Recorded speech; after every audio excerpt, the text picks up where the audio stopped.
Másod a lánya, hát anyának el kellett magyaráznom, hogy te egy baszhatlan leszbikus köcsög vagy. Krumpliszagod van és büdös vagy, te Soha ne felejtsd el, kell nekem a szíved, ne felejtsd el, az enyém a tiéd, ne felejtsd.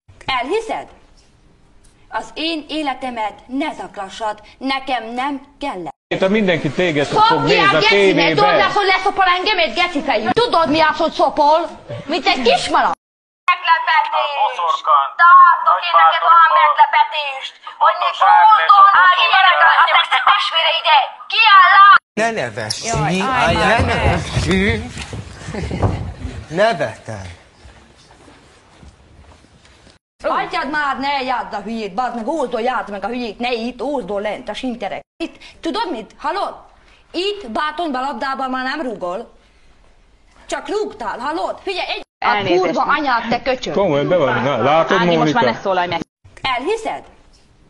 Az én életemet ne zaklassad, nekem nem kell. Ózni vagy és sinter vagy. Az mi? Hogy szopjál, geci meg.